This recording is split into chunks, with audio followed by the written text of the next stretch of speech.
से आप सभी का स्वागत है इस सबसे बड़ी कवरेज में। अब आपको सोनभद्र हम लेकर चलते हैं, जहां पर वोटर से बातचीत की इंडिया न्यूज संवाददाता ने। देखिए खास रिपोर्ट। 7वें चरण का मतदान शुरू हो गया है। मैं इसमें सोनभद्र में हूं। मैं आपको दिखाना चाहता हूं कि राजकीय बालिकी जो विद्यालय है, यहाँ पर वोट डाले जा रहे हैं। यहाँ पर मतदाता अपने वोट का प्रयोग कर रहे हैं और पुलिस सिक्योरिटी भी आप देख सकते हैं कि काफ़ी जो कि चाक चौबंद है। यहाँ पर लगातार लोग आ रहे हैं और मैं जानता हूं जो मतदाता हैं उनसे कि किस जो दिमाग में रख के वो वोट कर रहे हैं। मैडम, क्या नाम है आपका? बॉबी चरा।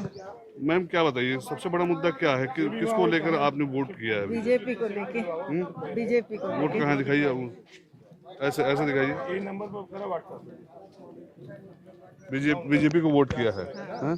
ठीक है, चलिए आप बताइए भाई साहब, राकेश क्या मुद्दा है रहेगा इस बार? मुद्दा बस यही है, यूपी में विकास हो और सभी सुख कुशल कुशल रहे, मंगल रहे, सबका विकास हो। नहीं, ठीक है, विकास तो जो भी सरकार आती है वो सरकार तो करती है। बेसिक मुद्दे क्या है? कौन सी सरकार बेहतर आपको लगती है कि नहीं? क्या जो नागरिक हैं प्रदेश के, उनको सबसे ज्यादा जो जरूरत है वो किस चीज की है? बीजेपी। क्यों बीजेपी क्यों? बीजेपी ठीक है, अच्छी है, हर आदमी के लिए अच्छी है, सबको मतलब गरीबों के लिए, औरतों के लिए, लड़कियों के लिए बहुत कुछ किया है। अच्छा, औरतों के लिए महिला सुरक्षा बहुत ज्यादा कड़ी सुरक्षा कर रखी है। लड़कियों को डर नहीं रहा, आधी रात को भी निकल सकती हैं। अच्छा, ये सब मुद्दा। बिल्कुल। देखिए, साफ तौर पर जो महिला वोटर्स हैं वो कह रहे हैं कि महिला सुरक्षा उत्तर प्रदेश में सबसे बड़ा मुद्दा है, जिसको लेकर वो वोट कर रही हैं। आप चाचा वोट कर लिए? हाँ, दिखाइए। इधर इधर इधर इधर इधर कैमरे की तरफ दिखाइए। कैमरे की तरफ। इसको ऐसे कर लीजिए, आपको इससे। हाँ, बताइए, क्या आपकी उम्र भी लगभग 60 साल की होगी? ऊपर है 68। क्या मुद्दा है उत्तर प्रदेश में आपको लगता है कि सरकार? राष्ट्रीयता मुद्दा है। राष्ट्रीयता, सुरक्षा, बस। तो कौन सी सरकार आपको लगती है कि आपके इन दोनों मुद्दों पर खरा उतरती है? वर्तमान सरकार, योगी आदित्यनाथ की सरकार है। बिल्कुल। देखिए, साफ तौर पर जो बुजुर्ग हैं, जो महिलाएं हैं, वो भी ये मान रहे हैं कि नहीं, राष्ट्र की सुरक्षा सबसे बड़ा मुद्दा है और इसी मुद्दे पर वो वोट करेंगे। बाकी जो महंगाई का मुद्दा है वो सब अभी चूंकि गौड़ हो चुका है। और भी लोग हैं यहाँ पर जो लगातार मतदान करके निकल रहे हैं। सर, आप बताएंगे कि मुद्दा क्या है? किस मुद्दे पर आपने वोट किया है? कौन सी सरकार बेहतर लगता है? सरकार जो जिम्मेदार हो और राष्ट्र सर्वोपरि है। विकास का मुद्दा जो सभी जाति और धर्म से उठकर है, सर्वोपरि है। तो ऐसी सरकार जो राष्ट्र को और विकास को सर्वोपरि रखे, वही हमारे लिए श्रेष्ठ है। बिल्कुल, योगी आदित्यनाथ इसमें सफल हुआ आपके हिसाब से? देखिए, साफ तौर पर ये जो मैम है वो बता रही है कि जो लॉ एंड ऑर्डर है, जो सुरक्षा है, राष्ट्र की सुरक्षा है, उसको लेकर बीजेपी सरकार को जो है वो काफ़ी अच्छा खासा नंबर दे रही है। मैं आपको ये भी दिखाऊंगा कि देखिए, ये मतदान स्थल है। यहाँ पर जो बच्चियाँ हैं, लड़कियाँ हैं, वो लगातार लोगों को टीका लगा के अंदर भेज रही है, जो वोटर्स हैं। और मैं अंदर से आपको दिखाता हूँ कि ये देखिए, इस तरह से टीका लगाया जा रहा है। टीका लगा के लोगों को वोट करने की जो जागरूकता है, वोट ज़्यादा से ज़्यादा वोट करें, उसकी जागरूकता के लिए वो इस तरह से है। देखिए, फोर्सेस भी लगभग तैनात हैं, सुरक्षा व्यवस्था भी चाक चौबंद है। और वो देखिए, वहाँ पर जो लाइन लगी हुई है, वहाँ पर वो लोग वोट कर रहे हैं। और मैं यहाँ पर जानता हूँ लोगों से कि किस तरह का मुद्दा रहेगा इनके मन में। अंकल जी, आप वोट कर लिए? डाल दिए? जी, नहीं, जा रहे देने। अच्छा, इसका बताइए कि क्या लगता है आपको, उत्तर प्रदेश में किसकी सरकार बननी चाहिए? मुद्दा क्या रहेगा? मुद्दा तो इसमें सर ऐसा है कि देख रहे हैं, कुछ भी हो, काम देख करके जो पब्लिक जो सुलझे हुए हैं वो उन्हीं को ही, वो बीजेपी की तरफ हमको देख रहे हैं। मतलब बीजेपी जी है? आपको लगता है कि बीजेपी बेहतर हाँ। काम कर रही? चलिए, ठीक है, चलिए, बहुत धन्यवाद। देखिए, इसलिए कि बहुत लोग कुछ कहते हैं कि हम ये करेंगे, पहले तो भाई कारखाना होगा, बिजली कारखाना होगा, तब तो बिजली वैसा दिया जा सकता है। यहाँ इतना कहाँ पैसा दे देंगे पब्लिक को? आपको लगता है कि योगी आदित्यनाथ फिट है? देखिए, तो आप भदोही से इंडिया न्यूज संवाददाता की खास रिपोर्ट आप देखिए। लोकतंत्र के महापर्व के आखिरी चरण में आज मतदान शुरू हो गया है। मैं आपको बता दूं कि इस मतदान में देखना है कि यहाँ के वोटर किसके भाग्य का फैसला करते हैं। यहाँ पर कुल 11,96,852 वोटर हैं। 28 प्रत्याशी चुनाव मैदान में हैं। जनपद में 3 विधानसभा सीटें हैं। आइए हम बात करते हैं कि यहाँ के जो मतदाता हैं वे किस मुद्दे पर यहाँ पर मतदान कर रहे हैं। आप किस मुद्दे पर मतदान करना चाहेंगे? लोगों को चाहिए सिर्फ विकास। अब विकास को देख के ही लोग आज मतदान के लिए उत्सुक हैं और तमाम तरह के लोग आज पहले ही पत्ती में और सुबह पहले तो अपना उठे और स्नान करने के बाद पहले मतदान कर रहे हैं और लोगों से मेरी भी अपील है कि बढ़ चढ़ कर मतदान करें। हम देख रहे हैं कि आप सुबह से ही लाइन में लगे हुए हैं और आप सबसे पहले आए हैं यहाँ पर, तो यह क्या मतलब आपके क्या लगता है कि आप किसको वोट करेंगे, या विकास पे करेंगे या फिर किस मुद्दे पे आप अपना वोट करेंगे यहाँ पे? हमारा मुद्दा है कि विकास का, और जो विकास करेगा उसी को मतदान किया जाएगा। जी, आपने देखा कि यहाँ के जो वोटर हैं वो साफ शब्दों में कह रहे हैं कि हम विकास के मुद्दे पर वोट करेंगे और जो भी जनप्रतिनिधि क्षेत्र का, जिले का और विकास करेगा हम उसी को अपना मतदान करें। तो अलग अलग जगहों से लगातार इंडिया न्यूज संवाददाताओं की रिपोर्ट हमने आपको दिखाई है। लगातार हमारे साथ लाइव भी संवाददाता जुड़ रहे हैं ग्राउंड अपडेट के लिए, और इस वक्त वरिष्ठ पत्रकार जनार्दन मिश्रा हमारे साथ इस वक्त जुड़े हुए हैं।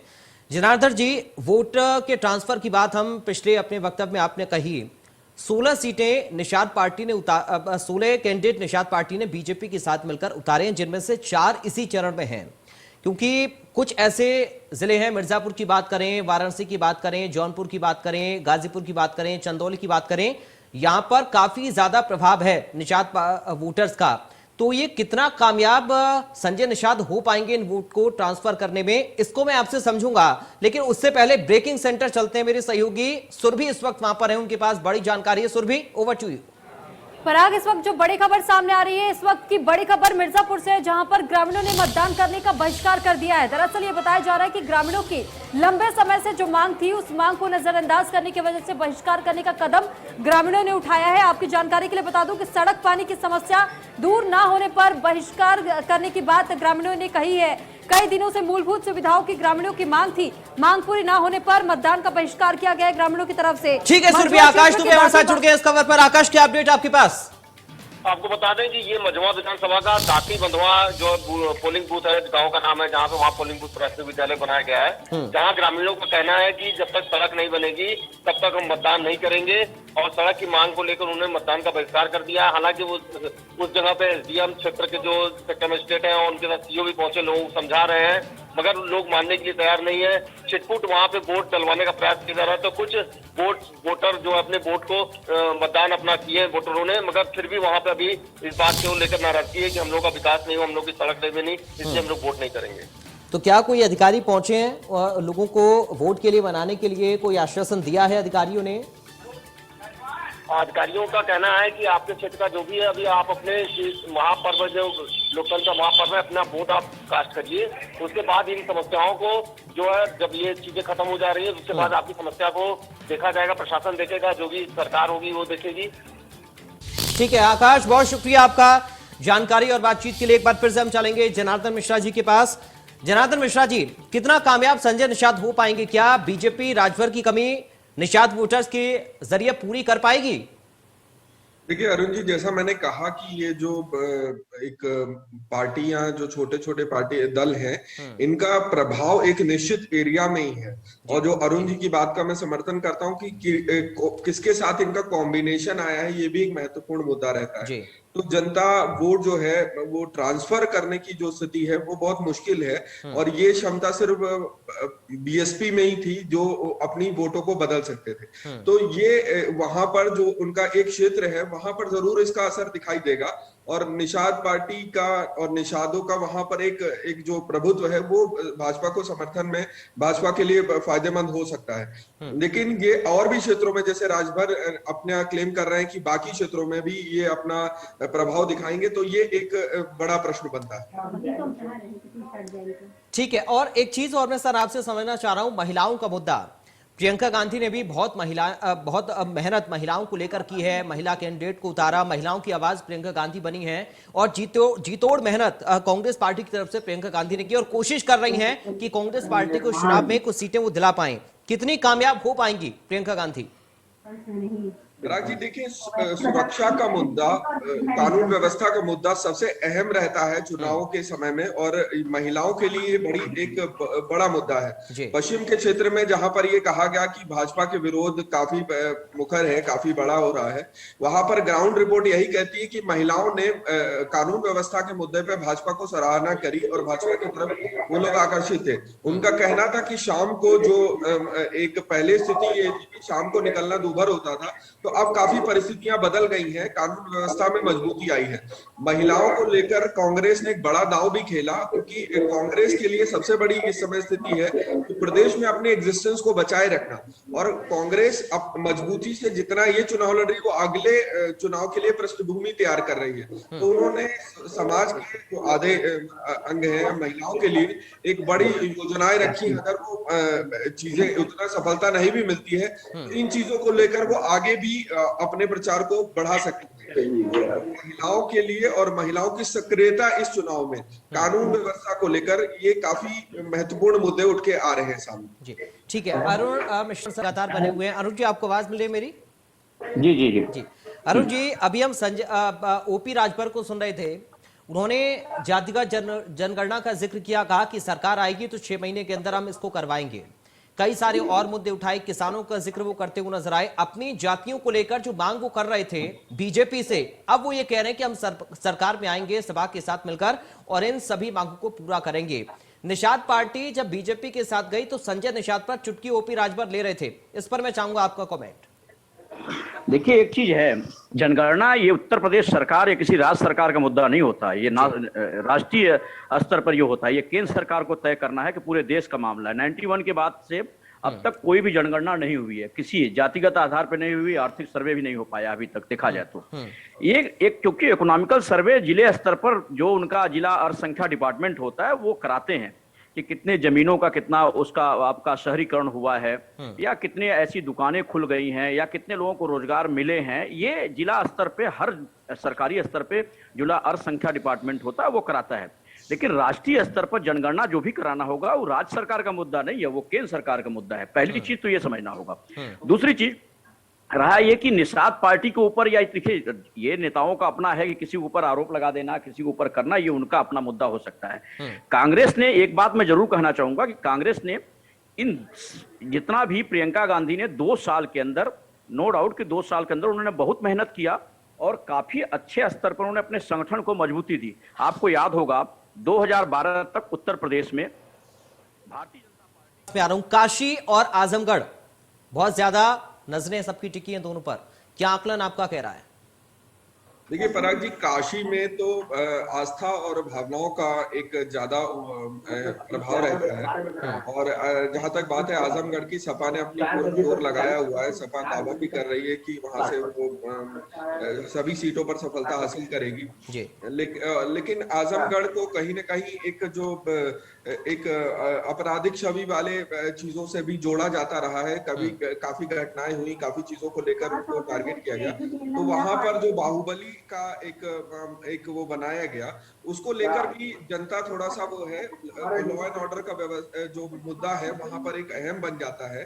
और काशी में देखिए विकास को लेकर एक बात हो रही है हर तरफ, और जो अभी जो जीर्णोद्धार हुआ है काशी विश्वनाथ मंदिर का, उसको भी लेकर काफी एक अच्छा प्रभाव है काशी में भी और आसपास के क्षेत्रों में भी।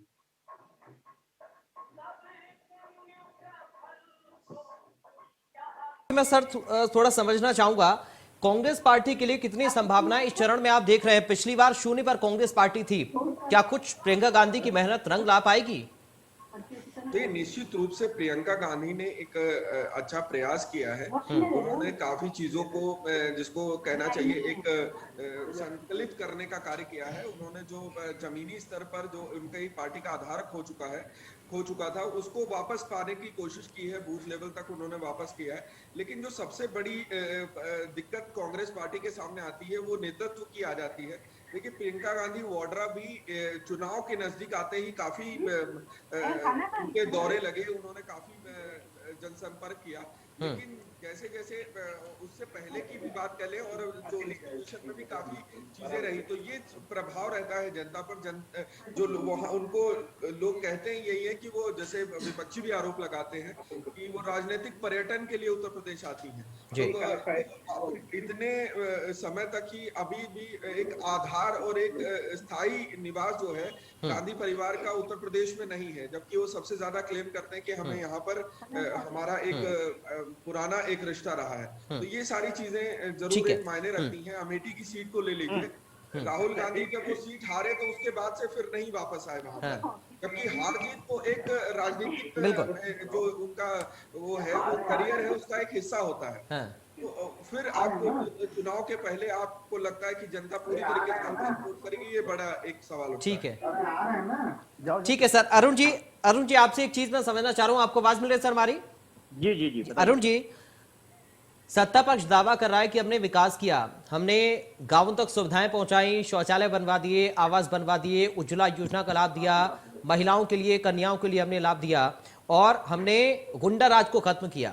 उधर विपक्ष रोजगार का मुद्दा और महंगाई का मुद्दा जोर शोर से उठा रहा है। देखिए, दो चीजें होती हैं जी। ये तय है कि भाई बेरोजगारी तो बढ़ी है, इसको कोई इनकार नहीं कर सकता, लेकिन लोगों को यदि सुविधाएं मिल रही हैं बहुत सारी चीजों को, जैसे लोगों को मुफ्त में अनाज दिया, ये बहुत बड़ी, ये पहली बार किसी सरकार ने लगातार उनको मुफ्त अनाज देने की, कोरोना काल से लेकर अब तक। जिन गरीब जनता को जो मुंबई से, कोलकाता से, दिल्ली से जो लौट के आए थे यहाँ से कमाने वाले, पूरब के साथ एक त्रासदी रही है। मैं बताऊं आपको कि यहाँ के लोग, ज्यादातर लोग दिल्ली, मुंबई, पंजाब में जाकर नौकरी करते हैं थोड़े से पैसे के लिए। अब उनको लगा कि कोरोना काल में जो हमें वापस लौटना पड़ा तो हमारा खर्च कैसे चलेगा। तो ऐसी स्थिति में सरकार ने बहुत बड़ा कदम उठाया। ये सभी वर्ग के लोग स्वीकार करते हैं, उसमें किसी धर्म, जाति या इसकी बात ही नहीं थी। वहां यदि अल्पसंख्यक थे तो उनको भी दिया, या कोई दूसरे वर्ग जाति के थे उनको भी दिया। तो ऐसी स्थिति में यह बड़ा मुद्दा भी इनके बीच में है कि उन्होंने, जैसे मान लीजिए शौचालय बनवाया, उन्होंने कई लाख शौचालय बनवाए, आवासों को उन्होंने उपलब्ध कराया। बीजेपी टारगेट, देखिए मैं फिर कहता हूं कि बीजेपी ने टारगेट वोट रखा। उनको ये पता था कि हमारा वोटर कौन है, तो मुझे 5 साल बाद वोट पाना है। तो ऐसी स्थिति में बीजेपी अपने उस टारगेट वोटों को ध्यान में रखते हुए उसने बड़ी योजनाओं को अपने लागू किया। कोशिश उनकी ये की कि लाभार्थी योजनाएं जन जन तक पहुंचे। अब किसानों के खाते में साल भर में 6,000 रुपए आ रहे हैं। जो छोटे किसान हैं उनको लगता है कि मेरी जो जुताई है, मेरी जो बुआई है, वो पैसा मेरा निकल जा रहा है। किसानों को लग रहा है इस चीज को लेकर के। तो ऐसी स्थिति में एक बड़ा वर्ग है जो भारतीय जनता पार्टी की तरफ से इस रूप में देख रहा है कि ठीक है, रोजगार, बेरोजगारी युवाओं की बहुत बड़ा मुद्दा है, महंगाई बढ़ रही है, लेकिन जो लोगों को सुविधाएं घर में मिल जा रही हैं, फ्री में राशन मिल जा रहा है, यानी ये मुद्दे बहुत ज्यादा अहम इस चुनाव में होने वाले हैं। सर बहुत शुक्रिया आप दोनों का। अरुण मिश्रा जी आपका बहुत शुक्रिया चर्चा का हिस्सा बनने के लिए। जनार्दन मिश्रा जी आपका बहुत शुक्रिया।